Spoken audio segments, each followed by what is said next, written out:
কিহে বলবা নামঘৰলৈ নোযোৱা নেকি? যাম বহাইছোন।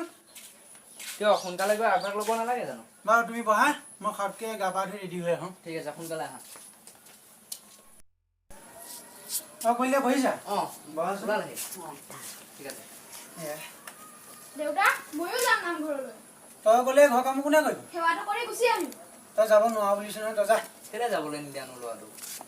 তুমি ইয়াৰ কথা নাজানা, ই মানুহটো বেয়া। তোমাৰ সেইদিনাখন বৰ নিষ্ঠুৰ।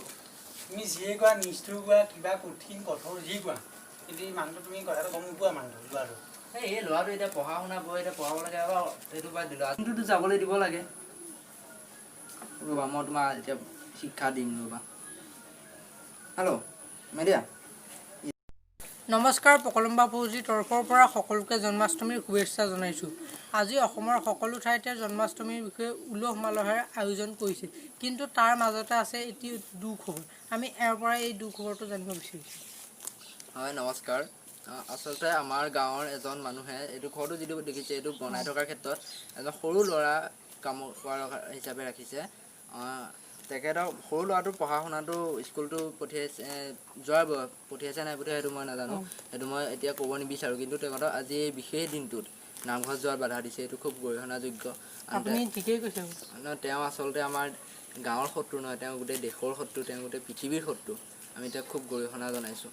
হয়, আমি তেওঁৰ পৰা কিছু কথা জানিব বিচাৰিছোঁ। হয়, চাওক, মই আপোনালোকৰ চেনেলৰ যোগেদিয়ে, আপোনালোকৰ চেনেল যিটো পকলম্বা ফৌজি, সেই চেনেলৰ যোগেদিয়ে মই ৰাইজক ক্ষমা বিচাৰিছোঁ। মোক জানো ক্ষমা কৰি দিব নোৱাৰি?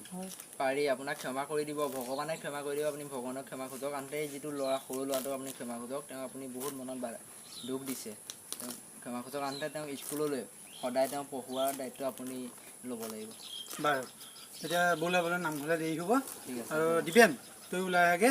হ'ব দেউতা, ব'লক, দেৰি হোৱা নাই জানো? আৰু তোক আজিৰ পৰা মই নিজৰ ল'ৰাৰ দৰে ৰাখিম, আৰু তই মোক ক্ষমা কৰি দিবি। তই ওলাই আহ, যা।